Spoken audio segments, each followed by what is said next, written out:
Police in Russia recently pulled over a hearse for speeding and made an unexpected discovery: $200,000 worth of contraband hidden in the trunk and also in the coffin. The funny thing about the accidental bust is what was seized. It wasn't drugs, it wasn't weapons, it was caviar. $200,000 worth of illegal caviar. This report made the rounds largely on the strength of its quirkiness, but it's actually a small piece of a much larger ongoing story, the story of the illegal wildlife trade. That term covers a lot: logging of exotic woods, endangered animals sold as pets, and all sorts of wildlife harvested for traditional medicines and foods, like caviar. It's a broad term, but it adds up to big business. In terms of money earned for black marketers, the wildlife trade is up there with the drug and weapons trades. Smuggling fish or plants or exotic pets is a classic high-risk, high-margin outfit. In a lot of ways, in fact, it operates a lot like the drug trade. There are petty, small-time dealers. In South Africa, for example, chameleons are caught illegally and sold as pets on the side of the road. And then there's the big time. Tiger skins reportedly go for hundreds of thousands of dollars a piece, and profits like that have attracted the attention of drug cartels looking to diversify their businesses.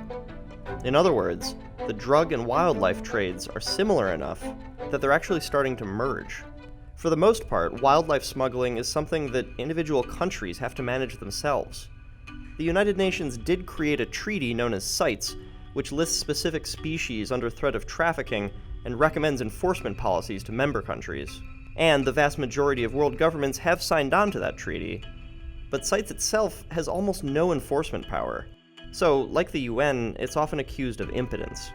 Meanwhile, in all those CITES member countries, authorities are left to their games of whack-a-mole with wildlife smugglers.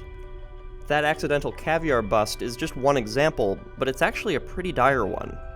Caviar traditionally comes from sturgeon in the Caspian and Black Seas.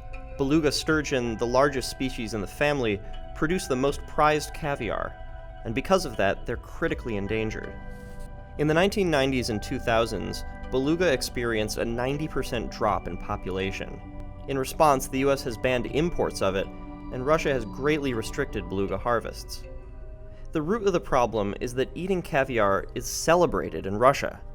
That wasn't always the case. Back in the 13th century, it was considered peasant food. But now caviar's popularity is wrapped up in status, and scarcity only inflames its exotic appeal. So what can be done about demand for illegal caviar? Or for tiger skins or chameleons, for that matter? Well, one thing to do at least is make sure that that demand isn't met. Russian authorities are taking this to heart and doing with seized caviar what they'd be doing with seized drugs. They're destroying it.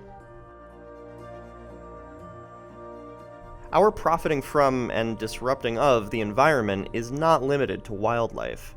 Here's what happens when natural resources are overexploited as well. This is a satellite image of Parong, Indonesia in 2004. This is that same place in 2008. What happened in between those two photos wasn't an earthquake or a typhoon. It was one of the most mysterious natural disasters in memory. And as always, don't forget to subscribe to our channel. Thanks for watching.